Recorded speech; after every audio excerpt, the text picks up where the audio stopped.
पिछली वीडियो में हम लोगों ने समुच्चय के बारे में पढ़ा था। समुच्चय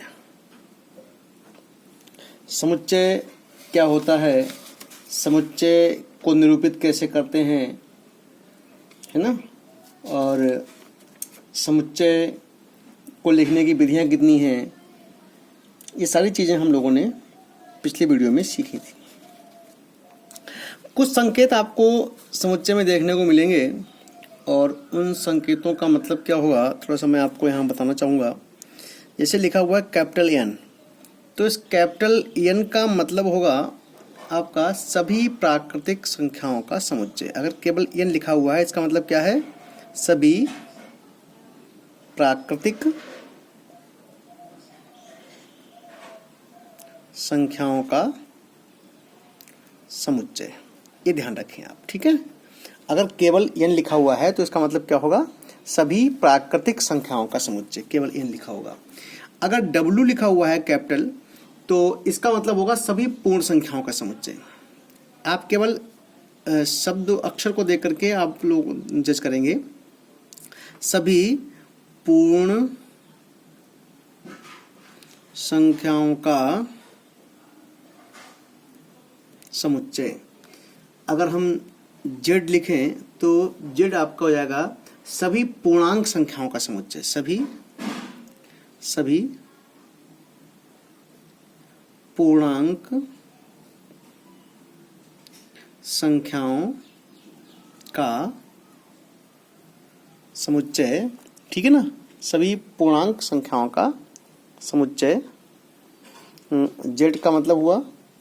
और जेड माइनस अगर हम कर देंगे, जेड माइनस, तो इसका मतलब हो जाएगा, इसका मतलब क्या होगा, सभी ऋणात्मक पूर्णांकों का समुच्चय। जैसे अभी ये आपका जेड है तो जेड का मतलब ये हुआ आपका 0 +-1 +-2 एक्सेट्रा आपके सभी आ जाएंगे। और केवल माइनस लगा देंगे तो क्या आ जाएगा आपका, केवल ऋणात्मक संख्याओं का समुच्चय, ऋणात्मक संख्याओं का समुच्चय। और जेड प्लस का मतलब क्या होगा, ऋणात्मक संख्याएं कौन सी हो गई आपकी, जैसे -1 -2 -3 ... इस तरीके से आपकी ऋणात्मक संख्या हो गई, है ना। और जेड प्लस का मतलब हो गया सभी धनात्मक पूर्णांकों का समुच्चय। और ये हो जाएगा आपका 1 2 3 ... ये हो जाएंगे आपके, ठीक है ना। क्यू क्या होगा, सभी परमेय संख्याओं का समुच्चय। अगर क्यू लिखा हुआ है तो जो क्यू होगा वो सभी परमेय संख्याओं का समुच्चय आपका व्यक्त करेगा। और अगर आपका यहाँ पर आई लिखा हुआ है, आई क्या मतलब है, आई परमेय संख्या जानते हैं ना। परमेय संख्या का मतलब क्या होता है, परमेय संख्या का मतलब होता है जिसमें 2/3 यानी कि जो संख्या p/q के रूप में होती है, 1/3 -2/5 ऐसे होती ना, ये जो p/q के रूप में होती हैं उनको हम क्या कहते हैं, परमेय संख्या कहते हैं। आई क्या है, सभी अपरमेय संख्याओं का समुच्चय, सभी अपरिमेय संख्याओं का समुच्चय। ओके, जो परमेय नहीं होंगी वो अपरिमेय होंगी। आर अगर लिखा हुआ है तो आर का मतलब क्या होगा, सभी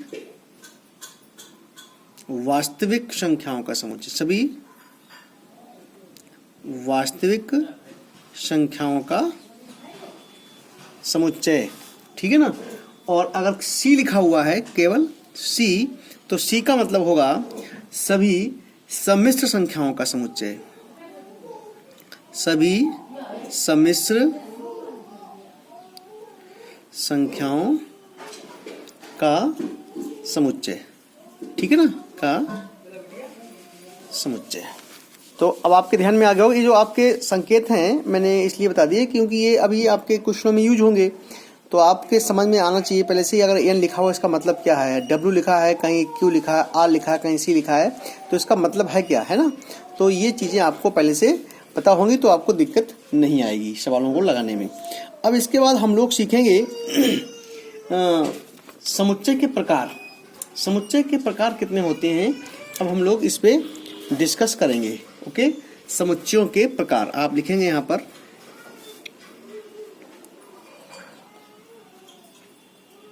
समुच्चयों के प्रकार, तो समुच्चयों का पहला प्रकार जो हमारा होगा उसे बोलेंगे रिक्त समुच्चय। क्या बोलेंगे, रिक्त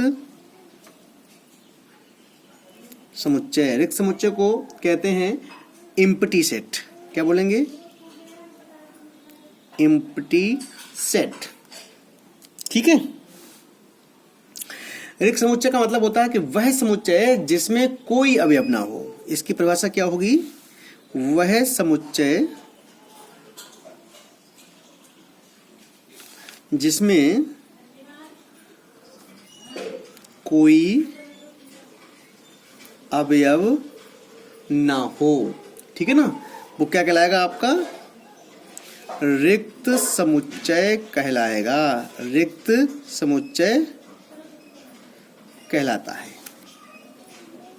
और इसे किससे करते हैं प्रदर्शित, फाई से, या केवल आप मजला ब्रैकेट बना के खाली छोड़ देंगे, इसमें लिखेंगे अंतर कुछ नहीं, द्वारा प्रदर्शित करते हैं। द्वारा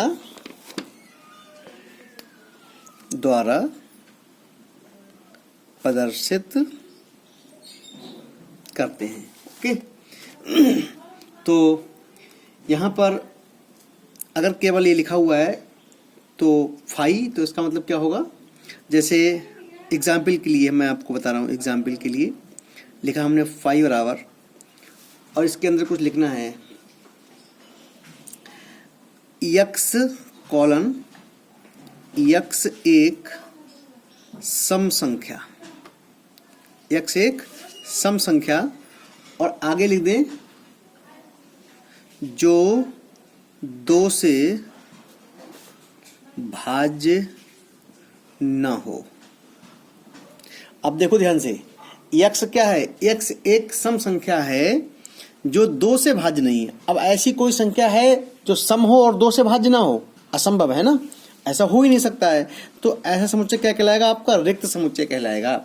उसी प्रकार से रिक्त समुच्चय के बहुत सारे और भी एग्जाम्पल हो सकते हैं। एक बात आप यहाँ और ध्यान रखें, रिक्त समुच्चय जैसे ये आपने बनाया, ये आपका रिक्त समुच्चय है, लेकिन इसके अंदर अगर आपने ये रख दिया तो ये रिक्त समुच्चय नहीं रह गया, क्योंकि इसके अंदर एक अवयव आ गया है 0। ठीक है ना, ऐसे ही आपने ये आपका रिक्त समुच्चय नहीं होगा। ऐसे ही अगर आपने ये बनाया और इसके अंदर आपने ये बना दिया मझले ब्रैकेट के अंदर फिर ब्रैकेट बना दिया, तो ये भी आपका रिक्त समुच्चय नहीं हुआ, क्योंकि रिक्त समुच्चय इसके अंदर एक अवयव आ गया। ये ब्रैकेट भी क्या हो गया, एक इसके अंदर जो भी इसके अंदर लिख दिया जाएगा वो एक अवयव बन जाएगा, इसका आप ध्यान रखें। ठीक है ना, अब ये भी आपका रिक्त समुच्चय नहीं होगा। आपने इस तरीके से लिखा और इसमें फाई लिख दिया। आपने सोचे कि सर ने बताया था फाई तो रिक्त समुच्चय होता है, लेकिन फाई रिक्त समुच्चय होता है, केवल फाई रिक्त होता है। अगर फाई ब्रैकेट के अंदर है तो फाई रिक्त समुच्चय नहीं होगा। Phi is a one element of this set. ये फाई इस समुच्चय का एक अवयव बन गया है, तो ये भी आपका रिक्त समुच्चय नहीं होगा। रिक्त समुच्चय केवल और केवल कब होगा, जब फाई लिखा हो या केवल रिक्त समुच्चय आपका ब्रैकेट बना हो, तो ये आपका रिक्त समुच्चय कहलाएगा। इसका विशेष ध्यान रखें। सेकंड, ये आपका पहला था। अब आपका दूसरा है एकल समुच्चय। क्या है आपका, आएगा एकल समुच्चय। एकल समुच्चय को कहते हैं सिंगल टेन सेट। ठीक है ना, क्या कहेंगे, सिंगल टेन सेट। जिस समुच्चय में केवल एक ही अवयव होता है उसे एकल समुच्चय कहते हैं। क्या लिखेंगे आप इसमें, जिस समुच्चय में केवल एक ही अवयव होता है उसे एकल समुच्चय कहते हैं। जिस समुच्चय में केवल एक ही अवयव होता है उसे एकल समुच्चय कहते हैं। ओके। और जैसे आपसे कहा जाए एकल समुच्चय के लिए ए बराबर लिख दिया मैंने 3, इसमें कितने अवयव हैं? एक अवयव है ना, तो ये आपका एकल समुच्चय हो गया। ठीक है ना। कुछ भी इसमें लिखा हो, केवल एक हो अवयव, तो वो एकल समुच्चय आपका कहलाएगा। ऐसे ही सेकंड आपका अगला आता है परिमित समुच्चय। तीसरा है आपका परिमित समुच्चय। तो परिमित समुच्चय क्या होता है? फाइनाइट सेट से बोलते हैं। तो परिमित समुच्चय का मतलब ऐसा समुच्चय जिसके अवयवों की संख्या निश्चित हो। आप क्या लिखेंगे? ऐसा समुच्चय जिसके अवयवों की संख्या निश्चित हो। ठीक है ना। तो उसको हम परिमित समुच्चय बोलेंगे, उसे परिमित समुच्चय कहते हैं। ठीक है ना, उसे परिमित समुच्चय कहते हैं। अब जैसे हमने लिखा एग्जाम्पल के लिए ए बराबर ABCDE। अब आप देखो इसमें कितने अवयव हैं? 5 अवयव हैं, दिखाई पड़ रहा है। 5 एलिमेंट इस समुच्चय में हैं, तो आप इसके अवयवों की संख्या को गिन सकते हैं, है ना। तो परिमित समुच्चय ऐसा समुच्चय जिसके अवयवों की संख्या निश्चित हो, तो उसको हम परिमित समुच्चय कहेंगे। चौथा आपका आएगा अपरिमित समुच्चय। अपरिमित समुच्चय, अपरिमित का मतलब इनफाइनाइट सेट हो गया। तो इनफाइनाइट सेट कैसे होते हैं? ऐसा समुच्चय जो परिमित नहीं है, ऐसे बोल सकते हो। ऐसा समुच्चय जिसके अवयवों की संख्या निश्चित, जिसके अवयवों की संख्या कैसी होगी? निश्चित नहीं हो। ठीक है ना। जैसे एग्जाम्पल के लिए हम लोग कह सकते हैं, मान लीजिए हमने लिखा है यहाँ पर a बराबर 1 2 3 4 dot dot dot dot dot. क्या हो गया? प्राकृतिक संख्याओं का समुच्चय।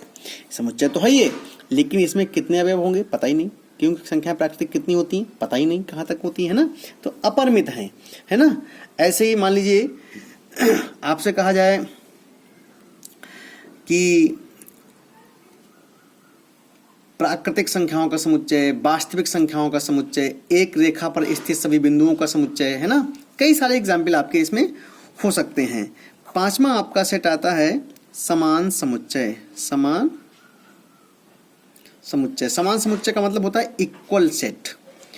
इक्वल सेट, अगर ए और बी कोई दो समुच्चय हों,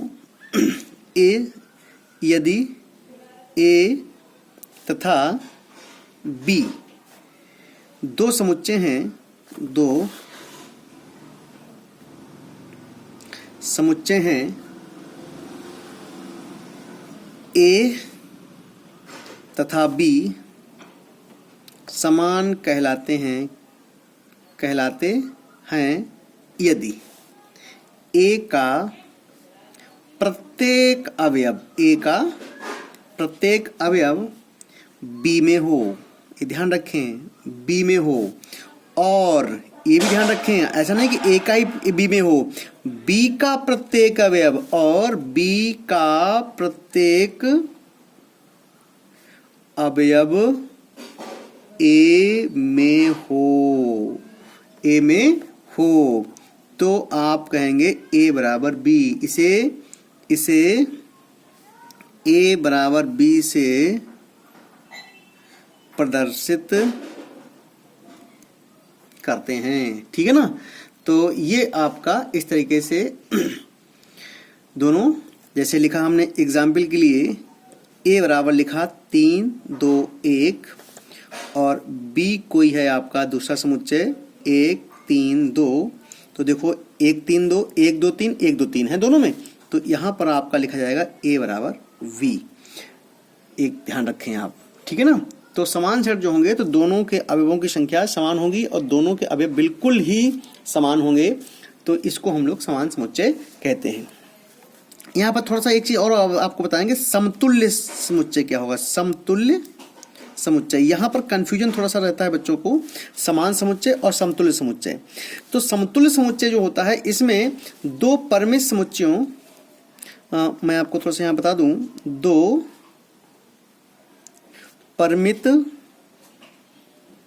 समुच्चयों A तथा B, दो परिमित दो परिमित समुच्चय A तथा V समतुल्य समुच्चय कहलाएंगे। समतुल्य समुच्चय कहलाएंगे यदि दोनों समुच्चयों में अवयवों की संख्या समान हो। केवल यदि दोनों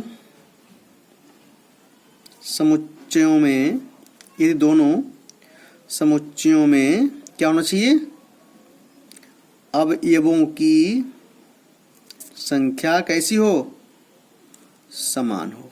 ओके, ये दोनों समुच्चयों में अवयवों की संख्या समान हो तो वो दोनों कैसे कहलाएंगे, मतलब नंबर ऑफ एलिमेंट A बराबर number of element B। A और B के अवयव समान नहीं, अवयवों की संख्या समान हो। जैसे एग्जाम्पल के लिए हमने लिखा A बराबर A B C और B लिखा हमने 1 2 3।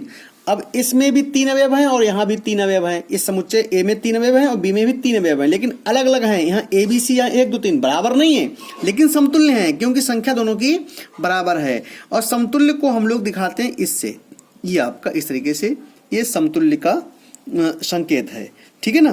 तो इस तरीके से ये मैंने आपको समुच्चयों के प्रकार बताए और अगले एक्सरसाइज में मैं आपको, अगले वीडियो में मैं आपको इसकी एक्सरसाइज करवाऊंगा 1.2। आज आप समुच्चयों के प्रकार को लिखेंगे, अपनी कॉपी पे नोट करेंगे और इनको याद करेंगे। Okay, thank you.